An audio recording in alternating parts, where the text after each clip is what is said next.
একাত্তর আমরা আসি তো, কিন্তু আপনারা ইয়াতে করেন, প্রেস ক্লাবের সামনে করেন, নাহলে আপনার কলেজের সামনে করেন, এবার রাস্তা বন্ধ করে। আপনারা জানেন আমাদের ক্ষতি করে, মার্কেটগুলো সব অচল হয়ে যায়। জানেন কোনো ব্যবসা বাণিজ্য নেই আমাদের, কি সচল করবেন আপনারা? আমার ব্যবসা সব নষ্ট করে দিতেছে। আমাদের মার্কেটে কোনো কাস্টমার আসে না, এই যে বাবা আপনারা আন্দোলন করে আমাদের মার্কেটগুলো সব নষ্ট হয়ে যাইতেছে কাস্টমার ছাড়া। আপনারা করেন, আপনারা করতে তো কেউ মানা করেন, আপনারা করেন, আমরা কলেজে গেটে করেন, রাস্তা বন্ধ করে করেন, আমাদের মার্কেটে কোনো কাস্টমার আসে না। করেন না, আপনি ফ্রেশ খেলাবে দেন, আপনি দাবি আন্দোলন করে ফ্রেশ খেলাবে, আমাদের শিক্ষা মন্ত্রণালয়ে দেন, হ্যাঁ ওখানে গিয়ে আন্দোলন করেন।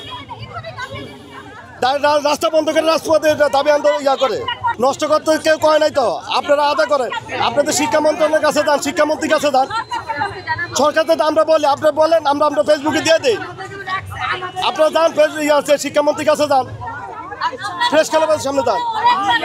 রাস্তা বন্ধ করে করেন না, রাস্তা বন্ধ করে করলে আমাদের মার্কেটগুলো সব অন্ধকার হয়ে যাইতেছে, কোনো কাস্টমার নাই।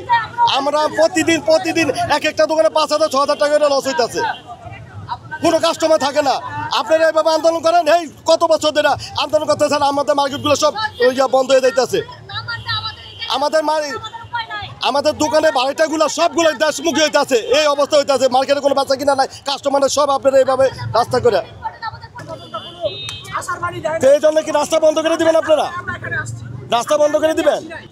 এখন তো দেশে সরকারই নাই, একটা তত্ত্বাবধায়ক সরকার, এখন তো সরকারই নেই, আপনারা দাবি আদায় করেন রাস্তার ভিতরে। তা আমি গিয়া ওসি সাহেবের, তোমরা ওসি সাহেবের কাছে যাও, তো তোমরা এভাবে জনগণের কষ্ট দিবা। এই যে আমার লোক, আমার মুরব্বী মানুষ, প্রতিবন্ধী মানুষ, এই যে মানে হাইটাকে যাইতে হচ্ছে এখন মার্কেটে।